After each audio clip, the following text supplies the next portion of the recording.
அன்பானவர்களே, இன்றையிலிருந்து வருகிற புதன்கிழமைகளில் சில நம்முடைய விசுவாசத்திற்கான அஸ்திவார கேள்விகள் என்ற தலைப்பிலே நாம் தியானிக்க இருக்கிறோம்.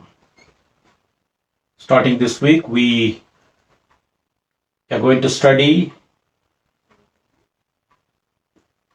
the questions pertaining to our faith. சாதாரண சமயங்களிலேயே நம்முடைய விசுவாசத்திற்கு அநேக கேள்விகளும் சவால்களும் உண்டு. இப்படி கொரோனா போன்ற காலங்களிலே இன்னும் அதிகமாக நம்முடைய விசுவாசத்தை பற்றிய, குறிப்பாக இன்றைய நிலைமையிலே நம்முடைய எதிர்காலம் எப்படி இருக்கும், நாளைக்கு எப்படி இருக்கும், நம்முடைய விசுவாசத்தினுடைய நிலைமை என்ன என்பதை குறித்த சந்தேகங்களும் கேள்விகளும் எழுவது இயற்கை. ஆகவே அதை கருத்தில் கொண்டு நம்முடைய அடிப்படை கிறிஸ்தவ விசுவாசத்தினுடைய சாரம்சங்களை வேதத்தினுடைய அடிப்படையிலே நாம் பார்ப்பது நல்லது. ஏனென்றால் எந்த ஒரு விவாதத்திற்கும் எந்த ஒரு சிந்தைக்கும் முடிவு கடவுளுடைய வார்த்தையாகத்தான் இருக்க முடியும். We study the scriptures because it is the final authority, and also it has got every answer for pertaining to our faith and its questions. So we are going to, starting today, we are going to deal with certain foundational questions pertaining to our faith. We have questions and doubts even on a normal circumstance. On normal circumstances, it is much more evident during these struggle times. So may God help us to have the sense of comfort and strength from His Word. Apart from the Word of God, we cannot have true consolation and strength and to encounter the struggles that we have. நாம் வேதத்தை அல்லாமல், கடவுளுடைய வார்த்தை அல்லாமல் வேறு எந்த இடத்திலும் நாம் பலத்தையோ ஆறுதலையோ தெளிவையோ அல்லாவிட்டால் நம்பிக்கையோ பெற முடியாதாகவே இந்த வாரத்திலிருந்து நாம் அதை பார்க்கலாம். ஏனென்றால் 2 தீமோத்தேயு 3 அதிகாரம் 16-17 வசனங்கள் சொல்லுகிறது. 2 தீமோத்தேயு 3 அதிகாரம் 16-17 வசனங்கள், வேத வாக்கியங்கள் எல்லாம் தேவ ஆவியினால் அருளப்பட்டிருக்கிறது. தேவனுடைய மனுஷன் தேறினவனாகவும் எந்த நற்கிரியும் செய்ய தகுதி உள்ளவனாகவும் இருக்கும்படியாக. எந்த நற்கிரியும் செய்ய, அந்த வார்த்தையை கவனிப்போம். அவைகள் உபதேசத்துக்கும், கடிந்து கொள்ளுதலுக்கும், சீர்திருத்தலுக்கும், நீதியை படிப்பிக்குதலுக்கும் பிரயோஜனம் உள்ளவைகளாய் இருக்கிறது. All scriptures are inspired by God's Spirit, for the man of God to be equipped to do all good works, which means at all times, at any given time, the man of God to be equipped. The inspired word of God as the potential. கடவுளுடைய வார்த்தை இப்படி சொல்லுகிறபடியினாலே நாம் எந்த சூழ்நிலையிலும் கடவுளுடைய வார்த்தையிலே வந்து தெளிவையும் விடுதலையும் பலத்தையும் அடைய முடியும். நாம் படிக்க போகிற இந்த கேள்விகளை பற்றிய ஒரு சாரம்சம், ஒருவேளை இந்த நேரலிலே வந்திருக்கிறவர்களிலே அநேகர் சில சமயங்களிலே அதை குறித்து நீங்கள் விவாதித்திருக்க முடியும், சிந்தித்திருக்க முடியும். சில கடினமான கேள்விகள், அஸ்திவாரமான கேள்விகள் என்று சொல்லும் போது சில தவிர்க்க முடியாத, இன்றைக்கு குழப்பங்கள் நிறைந்த அந்த கடினமான கேள்விகளைத்தான் நாம் சிந்திக்க போகிறோம். ஆகவே அதற்காக மனிதனாகிய என்னிடத்திலோ மற்றொரு இடத்திலோ அதற்கு பதில் 100% இருக்கிறது என்பது அர்த்தம் அல்ல. கடவுளுடைய வார்த்தை என்ன சொல்லுகிறது என்பதை சிந்திக்க வேண்டும். ஒருவேளை ஏற்கனவே இதை பற்றி நீங்கள் சிந்தித்திருந்தால், கேட்டிருந்தால், படித்திருந்தால், மறுபடியும் கடவுளுடைய வார்த்தை சொல்லுகிறதற்கு நீங்கள் உங்களை ஒப்புக் கொடுக்க வேண்டும் என்பதுதான் எங்களுடைய விருப்பம். We are dealing with these subjects. These difficult subjects are questions pertaining to our faith, not with the idea that we have all the answers or I have all the answers. But on the contrary, we need to analyze and see what the scripture has to say. And then on that basis, we need to come to a judgment and to apply unto our own lives. ஆகவே இவைகளை நீங்கள் சிந்திக்கும் போது ஏற்கனவே நீங்கள் பல சிந்தனைகளிலே இந்த கேள்விகளை பற்றி இருக்கலாம். ஆனால் நாங்கள் என்ன முயற்சி செய்கிறோம் என்றால், கடவுளுடைய வார்த்தை என்ன சொல்லுகிறது, அதனுடைய சத்தியத்தினுடைய சாரம்சம் என்ன சொல்லுகிறது என்பதை முயற்சி செய்கிறோம். நாங்கள் சொல்வது 100% உண்மை என்று நாங்கள் சொல்ல முடியாது. ஆனால் சத்திய வேதம் என்ன சொல்லுகிறது என்பதை உங்கள் முன்பாக வைக்க பிரயாசப்படுகிறோம், உண்மையோடு பிரயாசப்படுகிறோம். ஆகவே அதை வைத்து பரிசுத்தாவினுடைய ஒத்தாசையை கொண்டு இந்த கேள்விகள், இந்த சந்தேகங்களுக்கு விடை கண்டுபிடிக்கப்பட முடியும் என்று நாங்கள் விசுவாசிக்கிறோம். இன்றைய மாலையினுடைய கேள்வியினுடைய சாரம்சம், சபை ஆராதனைகள் ஞாயிற்றுக்கிழமைகளில் மாத்திரம் நடைபெற வேண்டுமா என்பது. This evening we are dealing with the question, should our corporate worship services be only on Sundays? இங்கே கவனிக்க வேண்டிய வார்த்தை சபை ஆராதனைகள், அதாவது கார்ப்பரேட் வர்ஷிப். ஆராதனையிலே வேதத்தினுடைய அடிப்பில் 2 காரியங்கள் இருக்கிறது. Individual worship, corporate worship. ஒவ்வொரு விசுவாசியும் ஆண்டவராகிய இயேசு கிறிஸ்துவின் ரத்தத்தினாலே கழுவப்பட்டு அவருடைய சிலுவையினுடைய மகத்துவத்தினாலே அலங்கரிக்கப்பட்ட ஒவ்வொருவரும் தேவனுடைய ஆலயமாக்கப்பட்டிருக்கிறார்கள் என்று வேதம் சொல்லுகிறது. We know that we are made God's temple. Whoever accepted Christ as his our personal savior, and they become the very temple of God. In which sense? In one sense, we are not going to the temple, but we are going as temples. ஆகவே நாம் ஆலயத்திற்கு போவது கிடையாது, நாம் ஆலயமாகவே இருக்கிறோம் என்று வேதவசனம் சொல்லுகிறது. பரிசுத்த ஆவியானவர் விசுவாசியினுடைய வாழ்க்கையிலே தங்கி இருக்கிறார். ஆகவே விசுவாசியினுடைய வாழ்க்கையிலே 24 மணி நேரமும் வாழ்க்கை முழுவதும் ஆராதனை வாழ்க்கை முறை என்பதை நாம் ஏற்றுக்கொள்ள வேண்டும். For believers, life is all about lifestyle worship. We are involved in lifestyle worship. Our lifestyle itself is worship, not what we do on Sunday, not what we perform on Sundays. ஞாயிற்றுக்கிழமைகளிலே அல்லது ஒரு நாள் கூடி வரும்போது செய்வது மாத்திரமல்ல ஆராதனை. விசுவாசிகளை பொறுத்தளவிலே நம்முடைய வாழ்க்கையே ஆராதனை. ஏனென்றால் 1 கொரிந்தியர் 3ஆம் அதிகாரத்திலே நீங்கள் கிரயத்திற்கு கொள்ளப்பட்டிருக்கிறீர்கள், நீங்கள் பரிசுத்த ஆவியானவர் விரும்பி தங்குகிற ஆலயம் என்று சொல்லப்படுகிறது. மாத்திரமல்ல ரோமரிலே பவுல் சொல்லுகிறார், நீங்கள் செய்யத்தக்க புத்தியுள்ள ஆராதனை என்ன? உங்கள் சரீரங்களை ஜீவ பலியாக ஒப்புக் கொடுங்கள், இதுவே நீங்கள் செய்யத்தக்க புத்தியுள்ள ஆராதனை என்று சொல்லப்பட்டிருக்கிறது.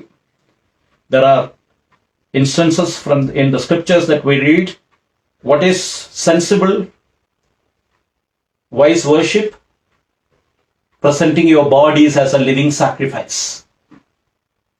And also we as believers, when we trust Jesus Christ for our salvation and what he has achieved on the cross of Calvary, we become the temple of God, the very temple of the living God.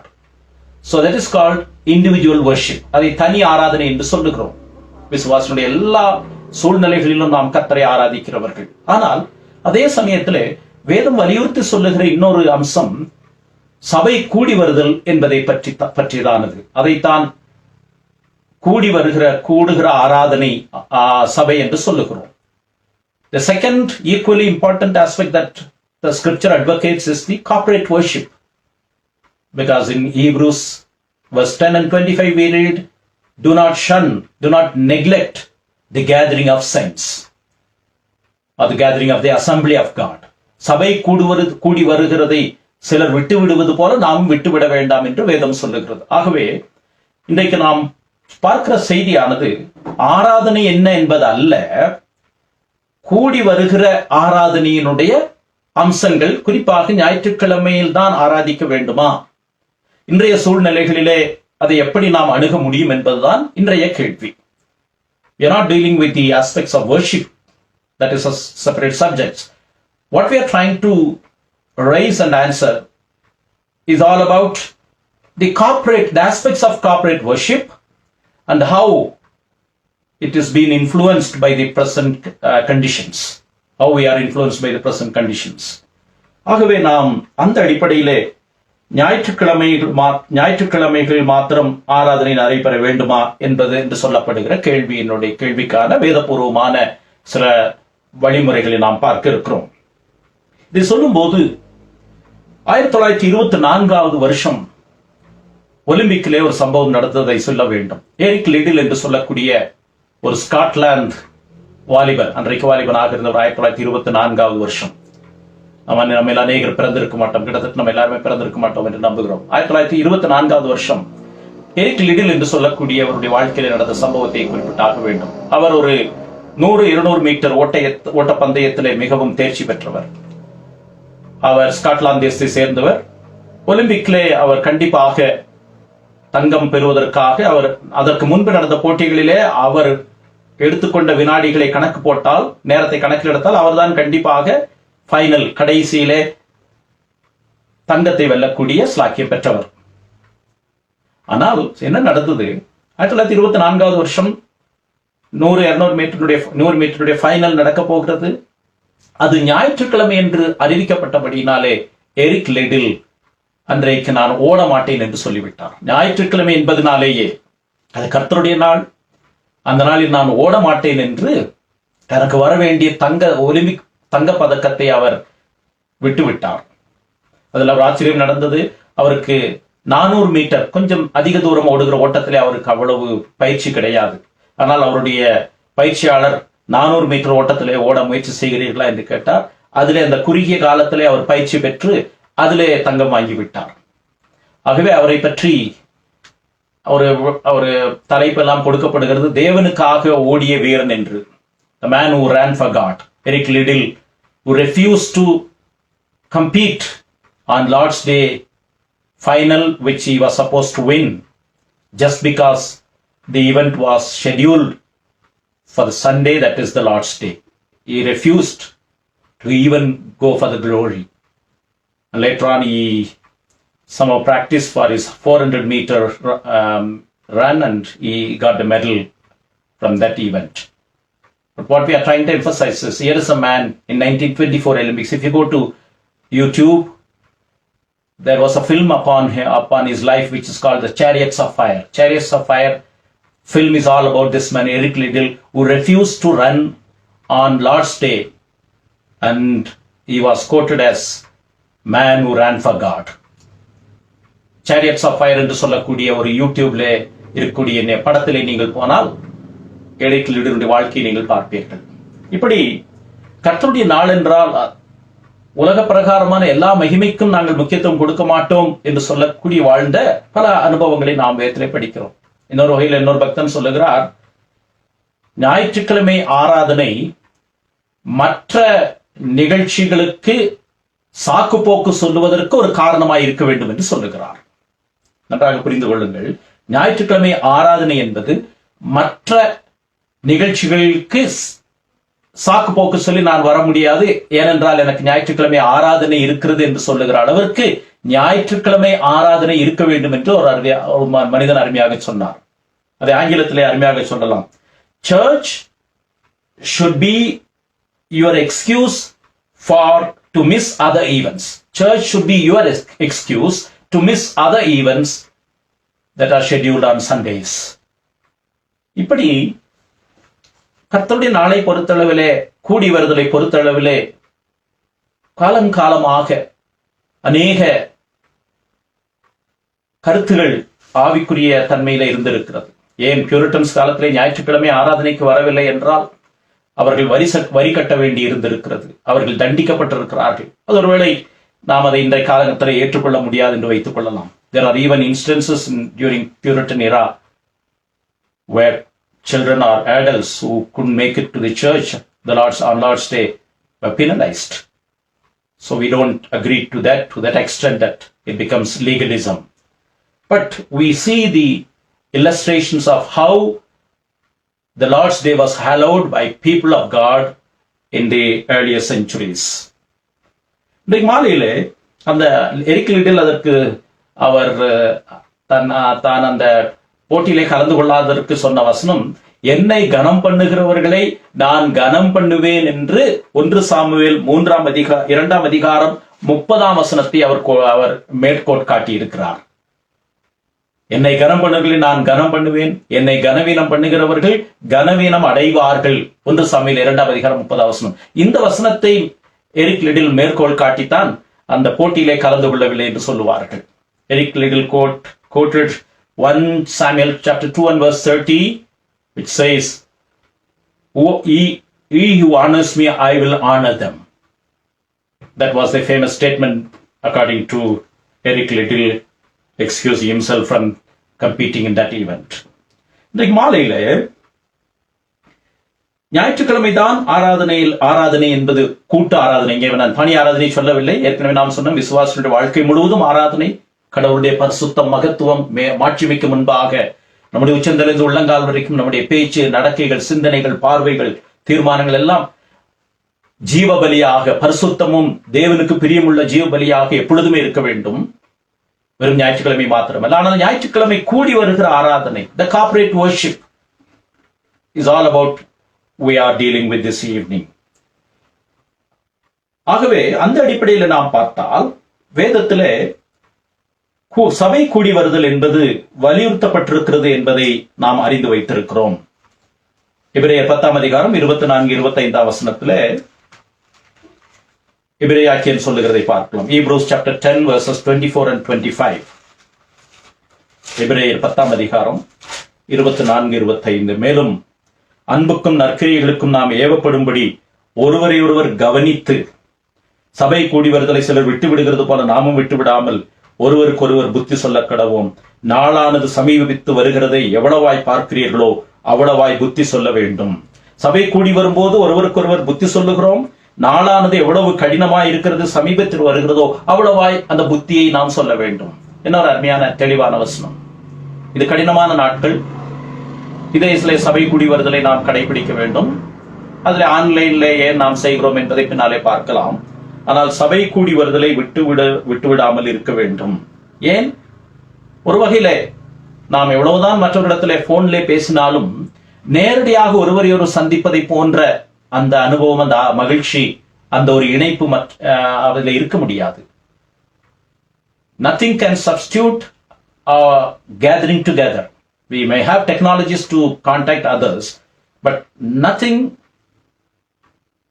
is comparable to the gathering of especially God's people who are redeemed by the blood of Christ, gathering as one family.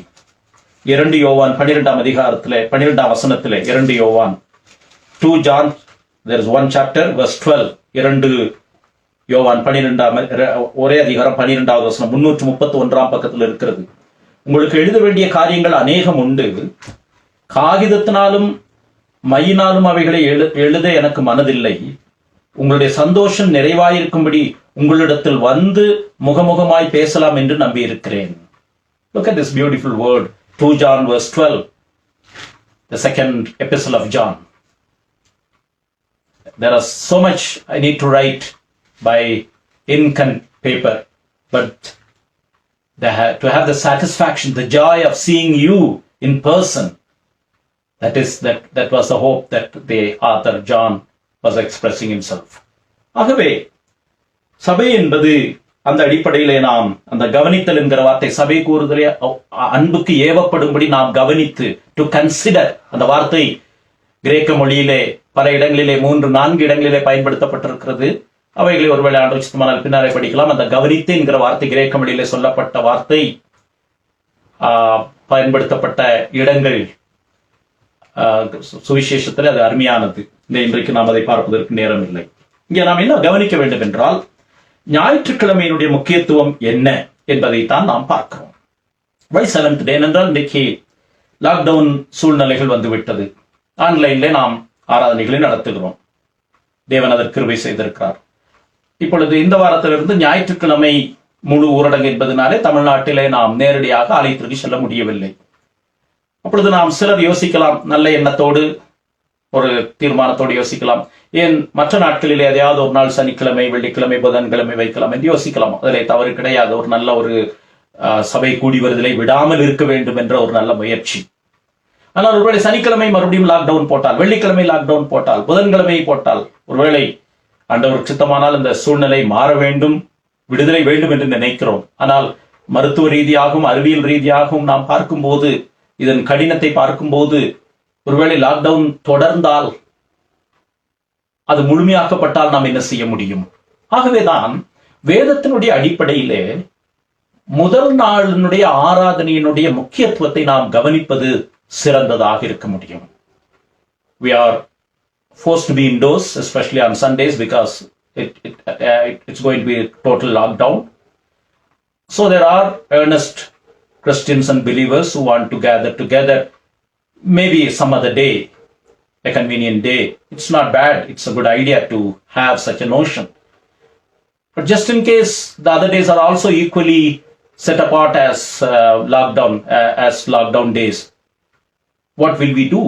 So we need to have a biblical perspective to start with, to understand the importance and the significance of the Lord's Day, the first day of the Lord, first day of the week. அதற்கான சில வேதத்தினுடைய ஆரம்பங்களை நாம் பார்க்கலாம். ஆதி ஆகமம் 2ஆம் அதிகாரத்திலே 6 நாளும் இரவும் பகலும் என்று இருந்தது. ஆதியாகமம் 2ஆம் அதிகாரம் 1-2 வசனங்களை பார்க்கலாம். Genesis 1 and 2. இவ்விதமாக வானமும் பூமியும் அவைகளின் சர்வசேனையும் உண்டாக்கப்பட்டு தீர்ந்தன. தேவன் தாம் செய்த தம்முடைய கிரியையை 7ஆம் நாளிலே நிறைவேற்றி தாம் உண்டாக்கின தம்முடைய கிரியைகள் எல்லாம் முடித்த பின்பு 7ஆம் நாளில் ஓய்ந்திருந்தார், அதை ஆசீர்வதித்தார், அதை பரிசுத்தப்படுத்தினார். நாம் இந்த 1ஆம் அதிகாரத்தை கவனித்தால் முதல் 6 நாட்களும் ஆண்டவர் ஒவ்வொரு வானத்தை பூமியை படைத்தார், சமுத்திரத்தை படைத்தார், பூமியை படைத்தார். முதல் 3 நாள் அந்த வரிசை மிக அருமையானது. வானத்தை பூமியும் படைத்தார், சமுத்திரத்தை வெட்டாந்தரையும் தண்ணீரையும் பிரித்தார், பூமியை அவர் உண்டாக்கினார். 4ஆம் நாள் வானத்தை அடைத்தார், 5ஆம் நாள் தண்ணீரை அடைத்தார், 6ஆம் நாள் பூமியை அடைத்தார், மிருகங்கள் பறவைகளை அடைத்தார், மனிதனை இறுதியிலே சிருஷ்டித்தார். இந்த 6 நாட்களுடைய வரலாற்றை நாம் கவனிக்கும் போது அந்த நாட்கள் முடியும் போது பகலும் இரவுமாகி 1ஆம் நாளாயிற்று, சாயங்காலமும் பகலுமாகி 2ஆம் நாளாயிற்று என்று சாயங்காலமும் பகலும் என்று 6 நாட்களும் சொல்லப்பட்டிருக்கிறது. உதாரணத்திற்கு 5ஆம் வசனத்தை பார்க்கலாம். தேவன் வெளிச்சத்துக்கு பகல் என்று பெயரிட்டார், இருளுக்கு இரவு என்று பெயரிட்டார், சாயங்காலமும் விடியற்காலமாகி முதல் நாள் ஆயிற்று. அதே போல 8ஆவது வசனம், தேவன் ஆகாயவிற்கு வானம் என்று பெயரிட்டார், சாயங்காலம் விடியற்காலமாகி 2ஆம் நாள் ஆயிற்று. இப்படி ஆண்டவர், அதே போல 11ஆம் வசனம், சாயங்காலம் விடியற்காலமாகி 3ஆம் நாள் ஆயிற்று. 19ஆம் வசனம், சாயங்காலம் விடியற்காலமாகி 4ஆம் நாள் ஆயிற்று. 23ஆம் வசனம், சாயங்காலம் விடியற்காலமாகி 5ஆம் நாள் ஆயிற்று. 31ஆம் வசனம், கடைசி வசனம், எல்லாவற்றையும் பார்த்தார், தாம் உண்டாக்கி எல்லாவற்றையும் பார்த்தார், மிகவும் நன்றாய் இருந்தது, சாயங்காலம் விடியற்காலமாகி 6ஆம் நாள் ஆயிற்று. இப்படி 6 நாட்கள் ஆண்டவர் கிரமமாக வானத்தை படைத்தார், தண்ணீரை படைத்தார், பூமி படைத்தார். வானத்தை நிரப்பினார், தண்ணீரை நிரப்பினார், பூமி நிரப்பினார். இவைகளெல்லாம் முடித்ததற்கு பிறகு மிகவும் நல்லது என்று கண்டார். ஒவ்வொரு நாளின் இறுதியிலே சாயங்காலமும் விடியற்காலமாகி முதல் நாள் 2ஆம் நாள் என்று வருகிறது. ஆனால் 7ஆம் நாளை பொறுத்தளவிலே 7ஆம் நாள் ஓய்ந்திருந்தார் என்றுதான் சொல்லுகிறதே தவிர 7ஆம் நாளில் அவர் ஓய்ந்திருந்தார், ஆசீர்வதித்தார், பரிசுத்தமாக்கினார், சாயங்காலமும் விடியற்காலமாகி 7ஆம் நாள் ஆயிற்று என்று வேதம் சொல்லவில்லை. அதற்கு காரணம் எபிரேயர் நிருபத்திலே நித்திய இளைப்பாறுதலினுடைய அடையாளமாக இது சொல்லப்பட்டிருக்கிறதாக நாம் படிக்கிறோம். எபிரேயருக்கு எழுதப்பட்ட நிருபத்திலே ஏன் அது சாயங்காலமும் விடியற்காலமாகி 7ஆம் நாள் என்று சொல்லவில்லை என்றால், இந்த ஓய்வு என்பது நித்தியமான இளைப்பாறுதலை பற்றி சொல்லுகிறதை நாம் கவனிக்கிறோம். எபிரேயர் 4ஆம் அதிகாரம் 4-5 வசனங்கள் அங்கே சிருஷ்டிப்பை பற்றி சொல்லப்பட்டிருக்கிறது. தேவன் தம்முடைய கிரியைகள் எல்லாம் முடித்து 7ஆம் நாளிலே ஓய்ந்திருந்தார் என்று 7ஆம் நாளை குறித்து ஒரு இடத்தில் சொல்லி இருக்கிறார். அது பழைய ஏற்பாட்டிலே நாம் படித்த பகுதி. அன்றியும் அவர்களுடைய இளைப்பாறுதலில் பிரவேசிப்பதில்லை என்றும் அந்த இடத்தில் தானே சொல்லி இருக்கிறார், சங்கீதத்திலே வருகிறது. ஆகவே நித்திய இளைப்பாறுதலை 10ஆம் வசனத்திலே பார்க்கிறோம். ஏனெனில் அவருடைய இளைப்பாறுதலில் பிரவேசித்தவன் தேவன் தம்முடைய கிரியைகளை முடித்து ஓய்ந்தது போல, 7ஆம் நாள் ஓய்ந்தது போல தானும் தன் கிரியைகளை முடித்து ஓய்ந்திருப்பான். இது நித்திய இளைப்பாறுதலை சொல்லுகிற ஒரு தன்மை. இப்ப கடவுள் ஓய்ந்திருந்தார் என்றால் அவர் இளைப்பாறி ஓயவில்லை, அவர் எல்லாவற்றையும் படைத்து சோர்வடைந்து ஓயவில்லை என்பது நமக்கு தெரியும். ஏனென்றால் ஏசாயா 40ஆம் அதிகாரத்திலே படிக்கிறோம், அவர் சோர்ந்து போகிறவனுக்கு பலத்தையும் சத்துவம் இல்லாதவனுக்கு சத்துவத்தையும் கொடுக்கிறவர். ஆகவே கடவுள் சோர்ந்து போகிறவர் அல்ல. 7ஆம் நாள் ஓய்ந்திருந்தார் என்றால் அவர் தாம் சிருஷ்டித்த சிருஷ்டிப்பினுடைய பரிபூர்ணத்தை கண்டு அவர் மகிழ்ச்சி அடைந்திருந்தார் என்று யாத்திராகமும் 31 அதிகாரம் 17 வசனத்திலே படிக்கிறோம். On all 6 days, according to Genesis account, each day, on all 6 days, at the end of it, it says, then came the evening and the morning, day 1, day 2, evening and the morning, or day and night. But on the 7th day, it doesn't say God rested, He blessed it, and He hallowed it, and day and night came, that was 7th day. No, it didn't say that. Genesis 2, according to 2:2, it doesn't say that. It is different from the rest of the 6 days. Why is that? Hebrews 4:4 verses 4:10 give us an indication that the 7th day rest, Sabbath, so-called Sabbath, signifies the eternal rest that the believers would have in the heavenly realm. So in this context, why did God rest? Was He weary? Bible says He's not weary. He doesn't need to be weary because He gives strength to weary people who are weary. Why did He rest? He completed His work. So to have the satisfaction, to have the joy of completing His beautiful creation act, God rested. That's what we read in Exodus chapter 31 and verse 17. Yatra 31 அதிகாரம் 17 வசனம். அது என்றைக்கும் எனக்கும் இஸ்ரவேல் புத்தருக்கும் அடையாளமாயிருக்கும். அதுக்கு முன்பாக 7ஆம் நாளை பற்றி சொல்லுகிறார், ஓய்வு நாளை பற்றி சொல்லுகிறார். 6 நாளைக்குள்ளே கர்த்தர் வானத்தையும் பூமியும் உண்டாக்கி 7ஆம் நாளிலே ஓய்ந்திருந்து பூரித்தார். He was rejoicing, He was satisfied, and He rested. That signifies the eternal rest that we have. Let's quickly go back. We need to skip through other scripture quotes in the Old Testament. Let's quickly rush to Mark chapter 2 and verse 27 and 28. நாம் பழைய ஏற்பாட்டிலே மற்ற இதற்கு ஒத்த வேத வசனங்களை நாம் கடந்து முக்கியமாக மார்க் 2ஆம் அதிகாரம் 27-28 வசனங்களுக்கு போகலாம். அங்கே ஆண்டவர் என்ன சொல்லுகிறார்? இயேசு அவர்களை நோக்கி, மனுஷன் ஓய்வு நாளுக்காக உண்டாக்கப்படவில்லை, ஓய்வு நாள் மனுஷனுக்காக உண்டாக்கப்பட்டது. ஏனென்றால் மனுஷன் சிருஷ்டியினுடைய கிரீடமாய் இருக்கிறான், மகிமையாக இருக்கிறான். ஆகையால் மனுஷகுமாரன் ஓய்வு நாளுக்கும் ஆண்டவராய் இருக்கிறார். The Lord over Sabbath. That is vital for us to understand. Man is not created for Sabbath. Sabbath is created for man, which signifies the end of the creation account. God was satisfied. He said it was all good. It was very good. So Sabbath was created for man, but the Lord Christ Himself is the Lord over Sabbath. How do we account for it? அதை நாம் எப்படி சொல்லுகிறோம்? இயேசு கிறிஸ்துவுக்குள்ளாக தேவனுடைய வாக்குத்தத்தங்கள் எல்லாம் நிறைவேறுகிறது. ஓய்வு நாளை பற்றி வாக்குத்தத்தம் இருக்கிறது. நீங்கள் ஓய்வு நாளில் மனமகிழ்ச்சியாயிருங்கள், ஓய்வு நாளிலே நீங்கள் இப்படி செய்யுங்கள், அது மனமகிழ்ச்சியின் நாள், அதிலே உங்களுக்கு நன்மை உண்டு. இந்த வாக்குத்தத்தங்கள் எல்லாம், எல்லா வாக்குத்தத்தங்களுமே இயேசு கிறிஸ்துவுக்குள் ஆம் என்றும் ஆமேன் என்றும் இருக்கிறது என்று பவுல் கொரிந்து சபைக்கு எழுதும்போது 2 கொரிந்தியர் 1ஆம் அதிகாரம் 20 வசனத்திலே சொல்லுகிறார்.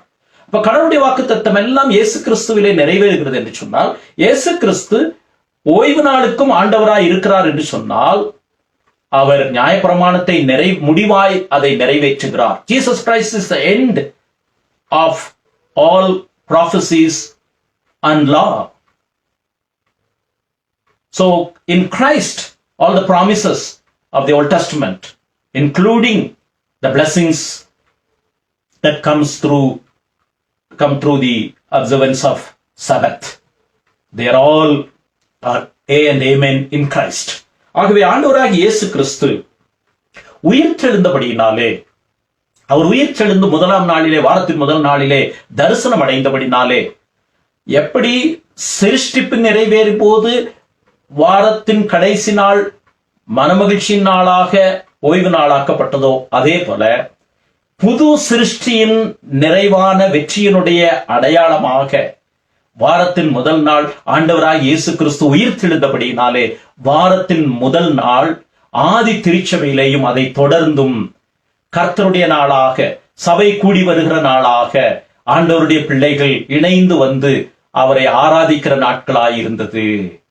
Like how the 7th day After creating the entire universe, God was satisfied and he rested to give us the notion that we have the promise of eternal rest.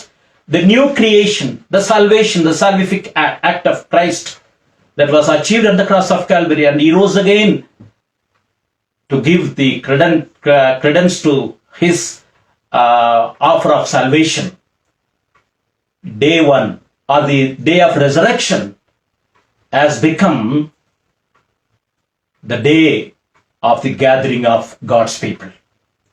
That's what we read in Acts and the rest of the New Testament. We are going to see few scripture quotes to prove that how the Old Testament Sabbath, that is the seventh day, what we call Saturday, how it became, how that is transformed, not changed, not made null and void, but transformed into a day in which Christ is risen to become day one, or the first day, as the day of worship. மத்தேயு 28 அதிகாரம் முதல் வசனம். உயிர்த்தெழுந்த ஆண்டவர் அந்த அவர்களுக்கு எப்படி தரிசனமானார் என்று இருக்கிறது. ஓய்வு நாள் முடிந்து ஏற்பாட்டிலே அதை பார்க்கிறோம். வாரத்தின் முதலாம் நாள் விடிந்து வருகையில் அவர்கள் கல்லறை பார்க்க வந்தார்கள். அந்த இடத்திலே நடந்த சம்பவம் மார்க் 16 அதிகாரத்தில் இருக்கிறது, லூக்கா 24 அதிகாரத்தில் இருக்கிறது, யோவான் 20 அதிகாரத்தில் இருக்கிறது. இவர்கள் எல்லாம் வாரத்தின் முதல் நாள் அந்த வார்த்தை வலியுறுத்தப்படுகிறது. These four quotes in the Gospels, Matthew 28:1, Mark 16:2, Luke 24:1, John 21, give us an indication how the first day of the week is explained or written in the Word of God. Let's come to Acts of the Apostle. That's where we see the early church observing the Lord's Day. அப்போஸ்தலர் 20 அதிகாரம் 7 வசனம். Acts chapter 20 and verse 7. வாரத்தின் முதல் நாளிலே அப்பம் பிற்கும்படி சீஷர்கள் கூடி வந்திருக்கையில், when the disciples gathered together to break bread on the first day of the Lord. So this has become a practice almost, and it doesn't end there. அதோடு முடிவதில்லை. அப்போஸ்தலர் 20 அதிகாரம் 7 வசனத்தோட 1 கொரிந்தியர் 16 அதிகாரம் 2 வசனத்திற்கு வருவோம். 1 Corinthians chapter 16 and verse 2. Paul, after the Acts of the Apostle, or the early period, early church, maybe just after that, while writing to the church at Corinth, Paul is admonishing the church at Corinth to do something on the Lord's Day when they gathered together, because that is implied that they were gathering together. 1 கொரிந்தியர் 16 அதிகாரம் 2 வசனம். நான் வந்திருக்கும் போது பணம் சேர்க்குது இராதபடிக்கு உங்களில் அவனவன் வாரத்தின் முதல் நாள் தோறும், அந்த வார்த்தை கவனியுங்கள், வாரத்தின் முதல் நாள் தோறும் தன் வரவுக்கு தக்கதாக எதையாகிலும் தன்னிடத்தில் சேர்த்து வைக்க கடவன். Paul is admonishing the church at Corinth to gather together the free will offering, so that he doesn't need to be bothered about that, because it is assumed that they were gathering together on the Lord's Day, that is the first day of the week. So we have a clear indication here that the early church, even in Acts of the Apostle and later on in 1 Corinthians, the practice was continued, which was the gathering of believers on the Lord's Day. இதை நாம் கவனிக்க வேண்டிய ஒரு சில அம்சம் முக்கியமாக இந்த பகுதியை நீங்கள் கூர்ந்து கவனிக்க வேண்டும். இதுதான் இந்த இடத்தில் இந்த செய்தியினுடைய, இந்த வேத பாடத்தினுடைய மிக முக்கியமான பகுதி இதாகத்தான் இருக்கிறது. தயவுசெய்து கூர்ந்து கவனியுங்கள். This is the key element of this entire study, so I want your undivided attention to get the biblical perspective right. இப்படி வாரத்தின் முதல் நாள் சீஷர்கள் கூடினார்கள். இப்பொழுது நாம் எதை கவனிக்க வேண்டும் என்று சொன்னால், யூதர்கள் வாரத்தை, நாளை எப்படி கணக்கிட்டார்கள் என்பது முக்கியம். நாம் ஒரு நாளை கணக்கிடும் போது, இன்றைக்கு இப்ப ஏறத்தாழ 8 மணியை கடந்து விட்டது, இரவு 12 மணியிலிருந்து நமக்கு புதிய நாள் ஆரம்பிக்கிறது. இன்றைக்கு இரவு 12 மணியிலிருந்து நாளைக்கு இரவு 12 மணி வரை நாம் வியாழக்கிழமை என்று சொல்லுகிறோம், அல்லாவிட்டால் 22ஆம் தேதி என்று சொல்லுகிறோம். ஆனால் யூதர்களை பொறுத்தளவிலே நடு இரவிலிருந்து அடுத்த நடு இரவு வரைக்கும் ஒரு நாள் என்று கணக்கிடவில்லை. இன்றைக்கு சாயங்காலம் ஏறத்தாழ 6 மணியிலிருந்து நாளைக்கு சாயங்காலம் 6 மணி வரை தான் அவர்கள் ஒரு நாள் என்று சொன்னார்கள். நன்றாக கவனிக்க வேண்டும். For the Jews, unlike our system of calculating the time or a day, which begins at 12 midnight and then 24 hours, it ends at 11:59 or 12 midnight. Unlike our system of calculating the time, the Jews had this system that their day begins from evening 6 o'clock of a particular day and ends the following day at 6 o'clock. Technically 6 o'clock. இன்றைக்கு மாலை இப்பொழுது அந்த நாள் இன்றைக்கு மாலை 6 மணிக்கு ஆரம்பித்து நாளைக்கு 6 மணிக்கு முடிகிறது. அப்படி என்றால் அவர்களை பொறுத்தளவில் ஓய்வு நாள் என்பது நம்முடைய கணக்கின்படி வெள்ளிக்கிழமை சாயங்காலம் 6 மணியிலிருந்து ஆரம்பித்து சனிக்கிழமை சாயங்காலம் 6 மணி வரையும் இருக்கும். அதுதான் அதனுடைய கணக்கு. According to the Jewish tradition, the Sabbath begins according to our time, technically equivalent to our time. It begins at 6 o'clock on a Friday evening and ends on Saturday at 6 o'clock. So it begins by the evening and ends by the evening. நம்முடைய கணக்கை போல இரவில் ஆரம்பித்து இரவில் முடியவில்லை. ஆகவே ஓய்வு நாள் என்பது வெள்ளிக்கிழமை சாயங்காலம் 6 மணியிலிருந்து சனிக்கிழமை சாயங்காலம் 6 மணி வரைக்கும். இதுல ஒரு காரியத்தை கவனிக்க வேண்டும். பவுல் எந்தெந்த பட்டணங்களிலே பிரசங்கிக்க போனார் அப்பொழுதெல்லாம் வழக்கமாக ஓய்வு நாளிலே போய் யூத ஜபாலயங்களிலே பிரசங்கித்தார். அது எந்த நேரம் நன்றாக கவனிக்க வேண்டும். வெள்ளிக்கிழமை சாயங்காலம் 6 மணியிலிருந்து சனிக்கிழமை 6 மணிக்குள்ளாக அந்த குறிப்பிட்ட நேரத்திலே நடக்கிற யூதர்களுடைய வழக்கமான அந்த ஓய்வு நாளிலே போய் அவர்களுக்கு இயேசு கிறிஸ்துவை பிரசங்கித்தார். அதிலே நிறைய பேர் ஏற்றுக்கொண்டார்கள். அவரை அடித்தார்கள், தள்ளிவிட்டார்கள், ஜபாலயத்தை விட்டு உதறினார்கள். அது ஒரு சம்பவம். அதோடு பவுல் நிறுத்திக் கொள்ளவில்லை. வாரத்தின் முதல் நாளிலே விசுவாசிகள் கூடுகிற இடத்திலேயும் பவுல் போய் என்ன செய்திருக்கிறார்? கலந்து கொண்டிருக்கிறார். இதைத்தான் நாம் வலியுறுத்தி சொல்ல வேண்டும். அங்கே டிரான்ஸ்பர்மேஷனை நாம் பார்க்கிறோம். பவுல் தன்னுடைய வழக்கத்தின்படி யூதருடைய இடங்களுக்கு போவார். ஓய்வு நாளினுடைய அந்த கூடுகளை கலந்து கொள்ளுவார். இதற்காக கிறிஸ்துவை அறிவிப்பதற்காக. அது எப்பொழுது ஆரம்பிக்கிறது? வெள்ளிக்கிழமை மாலை 6 மணிக்கு ஆரம்பிக்கிறது, சனிக்கிழமை 6 மணிக்கு முடிகிறது. இடைப்பட்ட நேரத்திலே அவர் போகிறார். அந்த குறிப்பிட்ட நேரத்திலே போகிறார். அந்த ஓய்வு நாளிலே அவர்களோடு போய் சம்பாஷிக்கிறார். நாம் கவனிக்க வேண்டும், யூதர்களுக்கு ஓய்வு நாள் என்றால் எல்லாருக்கும் ஓய்வு நாள். ஒரு வேலைக்காரனுக்கும் ஓய்வு நாள், வேலைக்காரிக்கும், ஆடு மாடு எல்லாவற்றுக்கும் ஓய்வு நாள் என்பதால் பழைய ஏற்பாட்டு பிரமாணம். அதை அவர்கள் கடுமையாக கடைபிடிப்பார்கள். வேலைக்காரர்கள் எல்லாருமே அந்த நாளை கடைபிடிப்பார்கள். இப்பொழுது இந்த பவுல் தன்னுடைய வழக்கத்தின்படி ஓய்வு நாளிலே போய், ஓய்வு நாள் என்றால் மறுபடியும் ஞாபகம் வைத்துக் கொள்ள வேண்டும், வெள்ளிக்கிழமை மாலை 6 மணியிலிருந்து சனிக்கிழமை மாலை 6 மணி வரைக்கும். இந்த காலகட்டத்திலே பவுல் போய் என்ன செய்கிறார்? அவர்களுக்கு பிரசங்கிக்கிறார். இப்பொழுது வாரத்தின் முதல் நாள் யூதர்களை பொறுத்தளவு எப்பொழுது ஆரம்பிக்கிறது என்றால் ஏறத்தாழ சனிக்கிழமை மாலை 6 மணியிலிருந்து ஞாயிற்றுக்கிழமை 6 மணி வரைக்கும் வாரத்தின் முதல் நாள். நமக்கு இரவிலே 12 மணிக்கு ஆரம்பிக்கிறது, அவர்களுக்கு முன்பாகவே ஆரம்பித்து விடுகிறது. அப்ப அந்த ஆண்டவருக்கு சுகந்த வர்க்கமிட்டதெல்லாம் அதற்கு முந்தின நாள் செய்து விட்டார்கள். அவர்கள் காத்திருந்தார்கள்.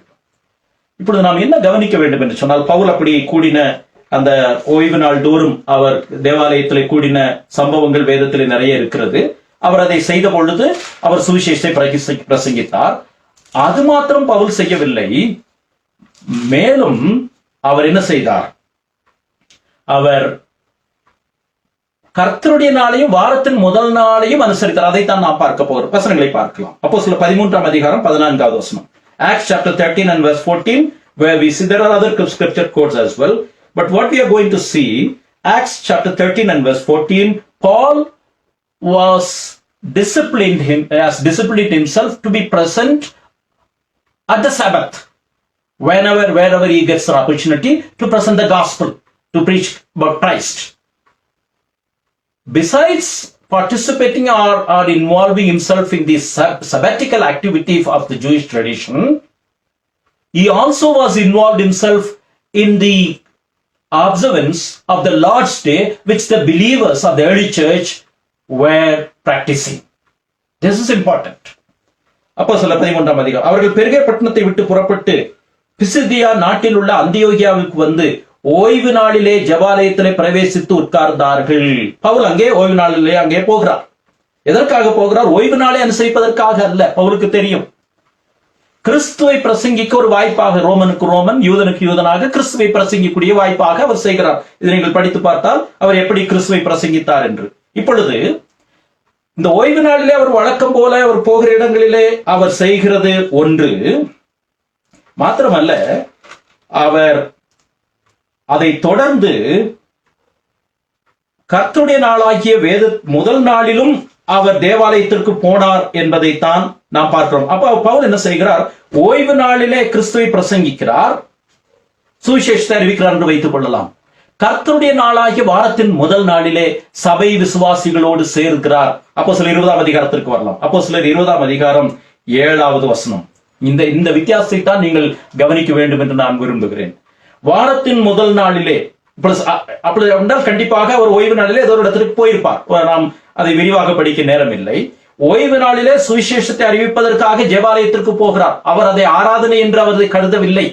அங்கே அவர்கள் யூதர்கள் தங்களுடைய வழிமுறை அனுசரிக்கிறார்கள், அதன் மத்தியிலே சுவிசேஷத்தை பிரசங்கிக்கிறார். ஆனால் இப்பொழுது விசுவாசிகள் சேருகிற நாளாகிய வாரத்தின் முதல் நாளிலே அவர் கூடி வருகிறதை, விசுவாசிகளோடும் சேருகிறதை நாம் பார்க்கிறோம். வாரத்தின் முதல் நாளிலே அப்பம் பிற்கும்படி சீஷர்கள் கூடி வந்திருக்கையில் பவுல் மறுநாளிலே புறப்பட வேண்டும் என்று இருந்து அவர்களுடனே சம்பாஷித்து நடுராத்திரி மட்டும் பிரசங்கித்தான். அதில் ஒரு வாலிபன், ஐத்தேக் என்ற வாலிபன் ரொம்ப நேரம் பவுல் பிரசங்கம் பண்ணினாலே மரித்து விட்டான். இங்கே நாம் கவனிக்க வேண்டியது, நாம் ஏற்கனவே பார்த்தோம், இங்கே கவனிக்க வேண்டிய அம்சத்தை நீங்கள் பாருங்கள். யூதர்களுக்கு ஓய்வு நாள் மிக முக்கியமான நாள். வெள்ளிக்கிழமை மாலையிலிருந்து 6 மணியிலிருந்து சனிக்கிழமை மாலை 6 மணி வரைக்கும் அவர்கள் ஒரு வேலையும் செய்ய மாட்டார்கள். வேலைக்காரர்களுக்கும் விடுமுறை. ஆதி திருச்சபையிலே பெரும்பாலான விசுவாசிகள் அடிமைகளாக, யூத அடிமைகளாக இருந்து விசுவாசிகளானவர்களால் ஏழை ஜனங்கள், அடிமைகளாக இருந்தவர்கள், இந்த ஜெபாலயத்தினாலே தள்ளிவிடப்பட்டவர்கள் தான் விசுவாசிகள். அவர்களுக்கு இந்த ஓய்வு நாளும் அவர்களுக்கு விடுமுறை நாள் தான். வெள்ளிக்கிழமை மாலை 6 மணியிலிருந்து சனிக்கிழமை மாலை 6 மணி வரைக்கும் அவர்களுக்கும் விடுமுறை நாள். ஏனென்றால் ஓய்வு நாளிலே எஜமான்கள் தங்களுடைய வேலைக்காரர்களுக்கும் வேலைக்காரிகளுக்கும் ஓய்வு கொடுக்க வேண்டும். அது கண்டிப்பாக கடைபிடிக்க வேண்டும். ஆகவே பெரும்பாலான விசுவாசிகள் இந்த எளிய பின்னணியிலிருந்து, அல்லாவிட்டால் அடிமை பின்னணியிலிருந்து வந்தபடினாலே வெள்ளிக்கிழமை மாலை 6 மணியிலிருந்து சனிக்கிழமை மாலை 6 மணி வரைக்கும் அவர்களுக்கு விடுமுறை. அவர்கள் கண்டிப்பாக அந்த நாளிலே ஆராதித்திருக்க முடியும், ஆண்டவரை ஆராதித்திருக்க முடியும். ஏனென்றால் அப்போஸ்தலர் நடவடிக்கைகளிலே பெரும்பாலான சம்பவங்கள் அடிப்படையிலே யூதர்கள் மத்தியிலே நடந்த கிரியை, அதை தொடர்ந்து உலகம் முழுவதும் போகிறது. ஆனால் அவர்கள் வெள்ளிக்கிழமை மாலை 6 மணியிலிருந்து சனிக்கிழமை மாலை 6 மணி வரைக்கும் இருந்த ஓய்வு நாள், அன்றைக்கு அவர்களுக்கு வேலை எதுவுமே கிடையாது. அவர்கள் சுதந்திரமாக வீட்டிலே இருக்கிறார்கள். அதிக தூரம் பிரயாணம் பண்ணக்கூடாது. ஏனென்றால் ஓய்வு நாளிலே இத்தனை தூரம் தான் போக வேண்டும் என்று ஓய்வு நாள் பிரயாண தூரம் என்றே இருக்கிறது, வேதத்தில் இருக்கிறது. அப்படி அவர்கள் அதிக தூரம் போக முடியாது, அவர்களுக்கு ஓய்வு இருக்கிறது. அந்த நாளிலே வெள்ளிக்கிழமை மாலை 6 மணியிலிருந்து சனிக்கிழமை மாலை 6 மணி என்று சொல்லுகிற ஓய்வு நாளிலே அவர்கள் ஆராதிக்கவில்லை. இந்த விசுவாசிகள், நாம் விசுவாசிகளை பற்றி பேசுகிறோம். மாறாக சனிக்கிழமை மாலை 6 மணியிலிருந்து துவங்கி ஞாயிற்றுக்கிழமை மாலை 6 மணி வரை இருக்கக்கூடிய அந்த கர்த்தருடைய நாளின் வாரத்தின் முதல் நாளிலே தான் அவர்கள் கூடினார்கள். ஏன் சனிக்கிழமை செய்திருக்க கூடாதா? வெள்ளிக்கிழமை மாலை 6 மணியிலிருந்து சனிக்கிழமை மாலை 6 மணி வரைக்கும் செய்திருக்க கூடாதா? அதை அவர்கள் ஓய்வு நாள் என்றுதான் சொன்னார்களே தவிர கர்த்தருடைய நாள் என்று சொல்லவில்லை. ஆகவேதான் அவர்கள் சனிக்கிழமை மாலை 6 மணியிலிருந்து ஞாயிற்றுக்கிழமை மாலை 6 மணி வரைக்கும் அந்த குறிப்பிட்ட காலத்திலே வேலை, அந்த சனிக்கிழமை மாலை 6 மணியிலிருந்து ஞாயிற்றுக்கிழமை மாலை 6 மணி வரைக்கும் அவர்களுக்கு கண்டிப்பாக வேலை. அதற்கு முந்தின நாள் ஓய்வு நாள். அப்ப அந்த வேலையின் மத்தியிலும் அவர்கள் கர்த்தருடைய நாளை கிரமமாக அனுசரித்தார்கள். இதை நீங்கள் விளங்கிக் கொள்ள வேண்டும். ஒருவேளை நேரடியாக பேசும்போது இதை நீங்கள் விளங்கிக் கொள்ள முடியாவிட்டாலும், என்னுடைய வாயின் வார்த்தைகள் ஒருவேளை அதற்கு தோதாக சரியாக அமையாவிட்டால் நீங்கள் மறுபடியும் அதை போட்டு பாருங்கள். வெள்ளிக்கிழமை ஓய்வு நாள் அவர்களுக்கு கட்டாயமாக கொடுக்கப்பட்ட போது கூட விசுவாசிகள், ஏழை விசுவாசிகள், அல்லாவிட்டால் அடிமைகளாக இருந்த விசுவாசிகள் அன்றைக்கு ஆண்டவரை ஆராதிக்கவில்லை. அந்த நாளை ஒருவேளை அவர்கள் வேறு வேதவல்லுநர்கள் சொல்லுகிறார்கள், வேதத்தை வாசிப்பதிலும் ஜெபத்திலும் அந்த நாளை தனிப்பட்ட முறையிலே, தனிப்பட்ட ஆராதனையிலே செலவழித்திருப்பார்கள். ஆனால் சபை கூடி வருதல் என்பது வேலை ஆரம்பிக்கிற அந்த நாளிலே, ஓய்வு நாள் முடிந்து வேலை ஆரம்பிக்கிற அந்த நாளிலே, அந்த கடினமான சூழ்நிலையிலே கூட அவர்கள் வாரத்தின் முதல் நாள் கூடினார்கள். அப்போஸ்தலர் 20ஆம் அதிகாரத்தில் அதைத்தான் நாம் படிக்கிறோம்.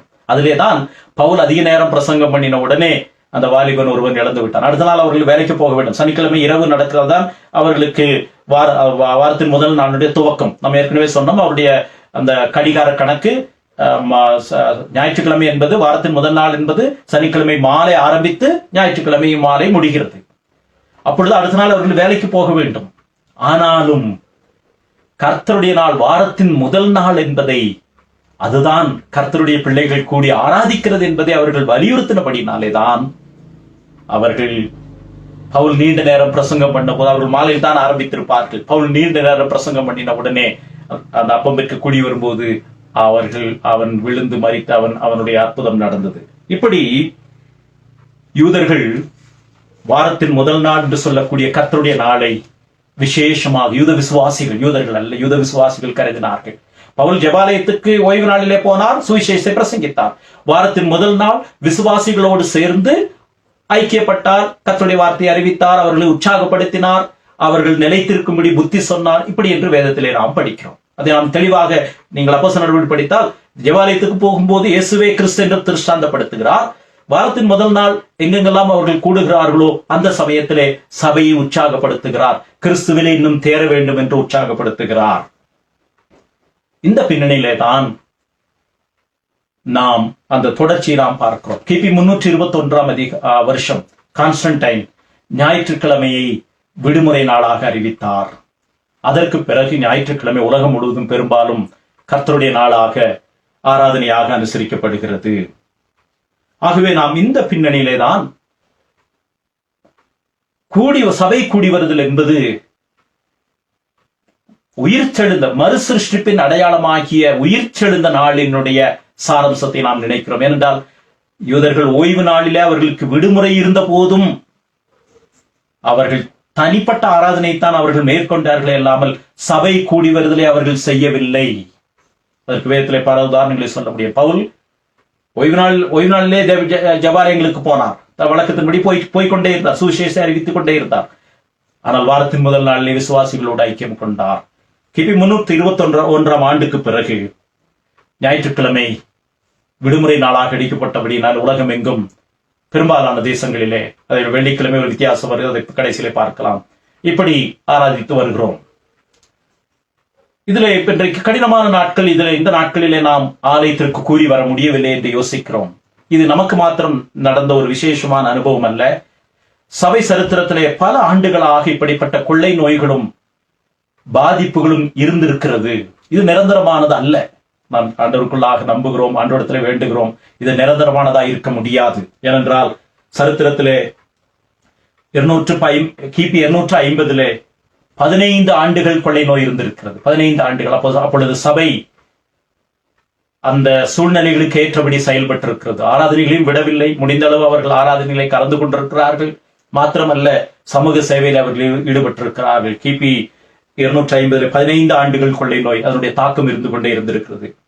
1346 வருஷம் ஐரோப்பாவிலே பிளாக் டெத் என்று சொல்லக்கூடிய மிக ஒரு கடினமான கொள்ளை நோய் வந்திருக்கிறது. ஏறத்தாழ 13 கோடி மக்கள் அதனாலே பாதிக்கப்பட்டிருக்கிறார்கள் உலகம் முழுவதும். அன்றைக்கு ஒருவேளை உலகம் சிறியதாக இருந்திருக்க முடியும். 1800 நமக்கு அறிமுகமானபடி 100 ஆண்டுகளுக்கு முன்பு 1918 வருஷத்திலிருந்து 19 வருஷத்திலே ஸ்பானிஷ் ஃப்ளூ என்று சொல்லக்கூடிய ஒரு விதமான கொடிய நோய், கொள்ளை நோய் தாக்கி இருக்கிறது. அதில் 50 கோடி பேர் பாதிக்கப்பட்டிருந்திருக்கிறார். உலகத்திலே 4 பங்கு பாதிக்கப்பட்டார்கள். 5 கோடி பேர் மரித்தார்கள். ஆகவே இது நமக்கு மாத்திரம் வினோதமானது அல்ல. அவர்கள் இப்படிப்பட்ட சூழ்நிலைகளை சபை கடந்து வந்திருக்கிறது. ஆண்டவர் அதை அனுமதித்திருக்கிறார். ஆண்டவருடைய நோக்கம், அவருடைய சித்தம் என்னவென்று நமக்கு தெரியாது. ஆண்டவர் கிருபை செய்ய வேண்டும் என்று மறுபடியும் நாம் வேண்டுகிறோம். ஆனால் இப்படிப்பட்ட காலங்களிலும் சபை ஆண்டவரை ஆராதிக்க கூடி வருகிற ஆராதனையுடைய தன்மையை பொறுத்தளவிலே வாரத்தின் முதல் நாள் என்பதை அனுசரித்தான் வந்திருக்கிறார். மற்ற நாட்களிலே தனிப்பட்ட ஆராதனை வைத்திருப்பார்கள், ஜெப நேரத்தை வைத்திருப்பார்கள், இன்னும் வேறு விதமான சில சபை நடவடிக்கைகளில் வைத்திருப்பார்கள்.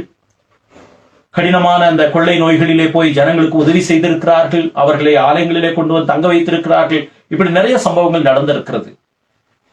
இவைகளெல்லாம் கொஞ்ச காலம்தான். அதற்கு பிறகு எல்லாம் சரியான சூழ்நிலை வந்திருக்கு பிறகு மறுபடியும் ஆராதனைகளுக்கு போகிறார், ஆராதனை தொடர்ந்து நடத்துகிறார்கள்.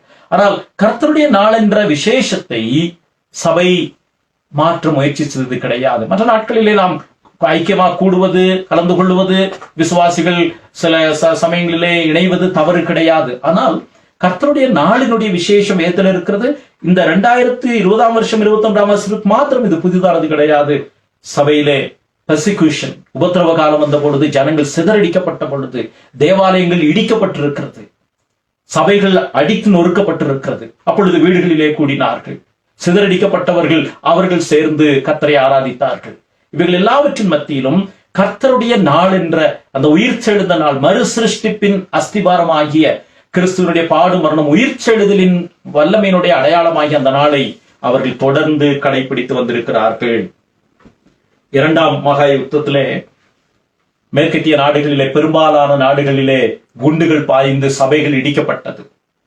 டெபர்னாக்கிள் என்று சொல்லக்கூடிய ஸ்பர்ஜனுடைய சபை பாம் போடப்பட்டு, ஜெர்மன் படையினால் பாம் போடப்பட்டு கிட்டத்தட்ட அதனுடைய போர்ட்டிகோவை தவிர மற்ற பகுதியெல்லாம் இடிந்து விட்டது. அப்பொழுது விசுவாசிகள் எல்லாரும் சிதறடிக்கப்பட்டார்கள். கணவன்மார் இராணுவத்திலே போய் செத்து போயிருப்பார்கள்.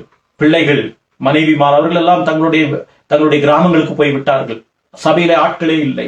ஆனாலும் விசுவாசிகள் எந்தெந்த இடங்களிலே வாய்ப்பு இருக்கிறதோ அந்த இடங்களிலே கூடி ஆராதித்தார்கள். அந்த சூழ்நிலை கடந்ததற்கு பிறகு மறுபடியும் அது தொடர ஆரம்பிக்கிறது. இப்படியாக நாம் தெளிவாக பார்க்கிறோம், கடவுளுடைய கரம் கூடி வருவதில் எப்படிப்பட்ட ஆசீர்வாதம் உடையதா இருக்கிறது. சில சமயத்திலே சிலர் சவுத் கொரியாவிலே, தென் கொரியாவிலே, நீங்கள் நோய் இருந்தாலும் பரவாயில்லை, ஆலயத்திற்கு வர வேண்டும், இல்லாவிட்டால் கடவுள் உங்களை தண்டிப்பார், கடவுள் உங்களை விடுதலையாக்கி விடுவார் என்று சொல்லி ஒரு விதமான தவறான போதனையை சொல்லி இருக்கிறார்கள். நீங்கள் சாகர் நிலைமையில் இருந்தாலும் ஆலயத்திற்கு வந்தே ஆக வேண்டும் என்று. அப்படிப்பட்ட ஒரு கடினமான சூழ்நிலை நாம் இங்கே வலியுறுத்துவது கிடையாது. ஏனென்றால் மத்தேயு 12ஆம் அதிகாரத்திலே ஓய்வு நாளை பற்றி ஆண்டவர் சொல்லும் போது 2 காரணத்திற்காக ஓய்வு நாளை நீங்கள் தவிர்க்கலாம். ஒன்று மர்சி கிரவுண்ட், இன்னொன்று டியூட்டி கிரவுண்ட். ஒன்று இரக்கத்தினுடைய அடிப்படையிலே, இன்னொன்று நம்முடைய கடமையினுடைய அடிப்படையிலே. இரக்கம் என்று சொன்னால், வழியில ஆடு விழுந்து விட்டது, நீங்கள் ஓய்வு நாள் என்று சொல்லுகிறீர்களே, தூக்கி விடாமல் இருப்பீர்களா என்று ஆண்டவர் கேட்கிறார். மத்தேயு 12ஆம் அதிகாரத்தில் போய் படித்து பாருங்கள், நேரம் இல்லை. அது மர்சி கிரவுண்ட், இரக்கம். எனக்கு சுகமில்லை, நான் எப்படி ஆலயத்திற்கு வர முடியும்? நான் வந்தால் மற்றவர்களுக்கும் அது பரவுகிறது. ஒருவேளை வழியிலே நாம் வரும்போது யாராவது ஒருவருக்கு ஆக்சிடென்ட் ஆகிவிட்டது, அவரை நான் உடனடியாக கொண்டு போக வேண்டும். வீட்டிலே யாராவது கடினமான சுகவீனத்தில் இருக்கிறார்கள், அது மர்சி கிரவுண்ட், இரக்கத்தினுடைய அடிப்படை. ஆனால் வாரம் அப்படி இருக்க முடியாது. இந்த வாரத்தில் இவரை ஹாஸ்பிட்டல் கூட்டி கொண்டு போனேன், அந்த வாரத்தில் அவரை ஹாஸ்பிட்டலுக்கு கூட்டி போனேன் என்று சொல்ல முடியாது. அதே போல டியூட்டி கிரவுண்ட் என்று சொன்னால், கடமையினுடைய காரியம் என்று சொன்னால், சில சமயத்தில் அத்தியாவசிய பணிகளில் இருக்கிறவர்கள் சில சமயத்திலே ஞாயிற்றுக்கிழமைகளையும் சில சமயத்திலே பணியாற்ற முடியும். There are occasions in which duty demands the presence of people, even believers. But it cannot be permanent on all 4 weeks. 4 வாரமும் எனக்கு டியூட்டி இருக்கிறது என்று சொல்ல முடியாது. அப்படி என்றால் வேலையை மாற்ற வேண்டி இருக்கும்.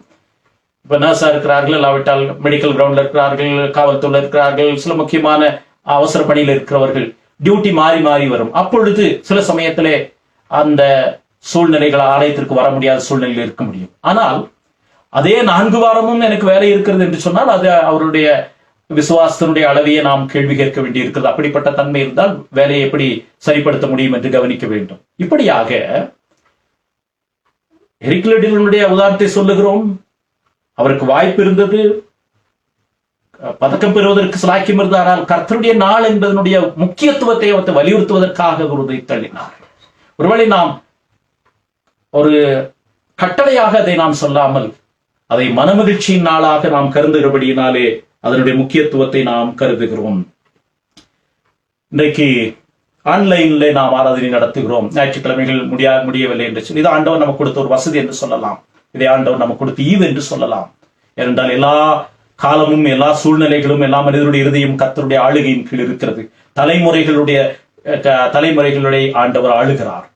இன்றைக்கு ஞாயிற்றுக்கிழமைகளில் நாம் ஆன்லைன்ல உலகமெங்கும் பெரும்பாலான சபைகள் இன்றைக்கு ஆன்லைன்ல ஆராதனை நடத்தி கொண்டிருக்கிறார்கள். ஞாயிற்றுக்கிழமை ஒரு நேரத்தை குறிப்பிட்டு ஆராதனை நடத்தி கொண்டிருக்கிறார்கள்.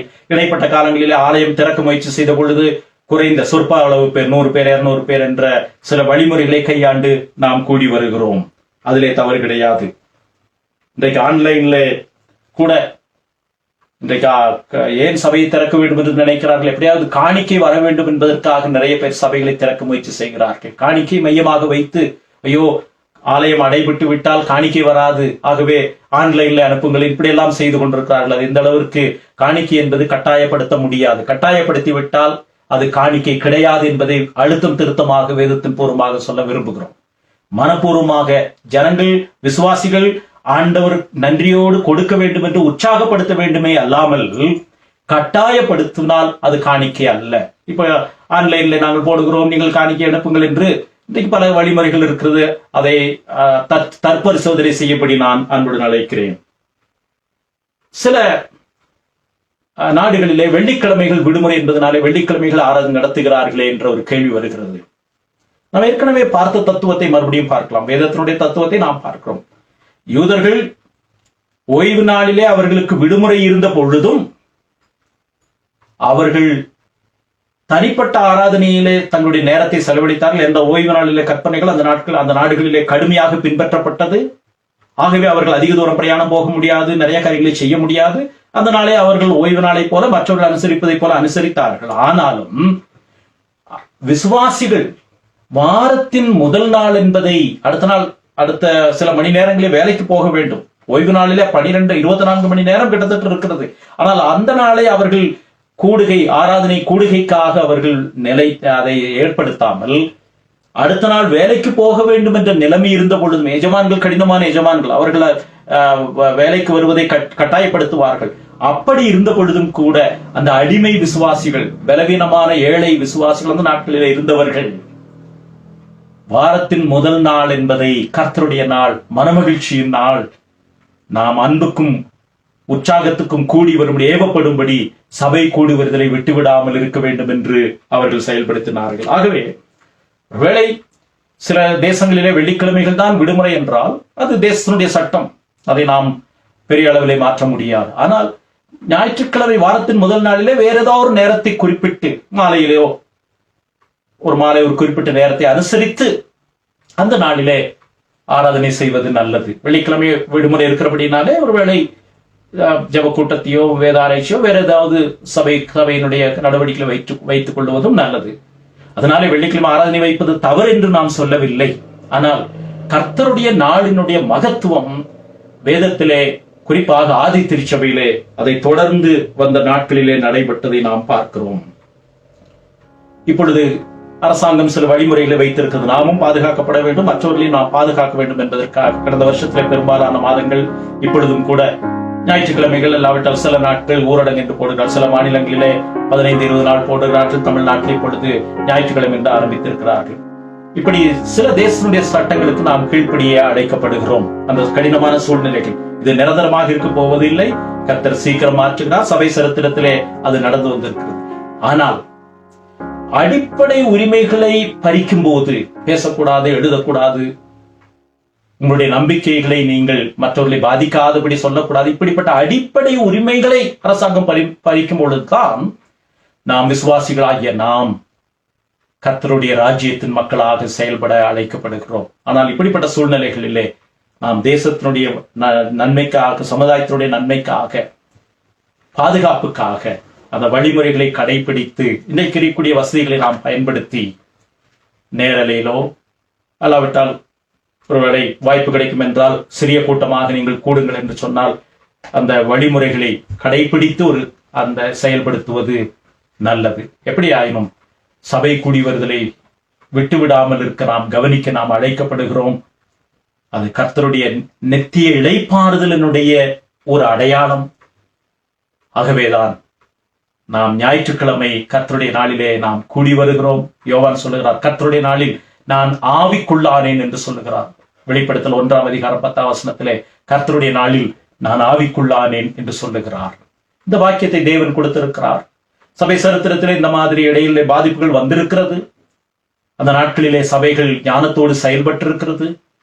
ஆனால் கர்த்தருடைய நாளினுடைய மேன்மையை அவர்கள் முடிந்த அளவு அவர்கள் கடைபிடித்து ஆசீர்வாதத்தை மற்றவர்களுக்கும் கொடுத்திருக்கிறார்கள். நாமும் இந்த சத்தியத்தை கேட்கும் போது ஆவியானவர் நம்மை எப்படி நடத்த சித்தமாயிருக்கிறாரோ அந்த நன்மையிலே வழி நடத்தப்பட தேவன் தாமே நமக்கு கிருபை செய்வாராக.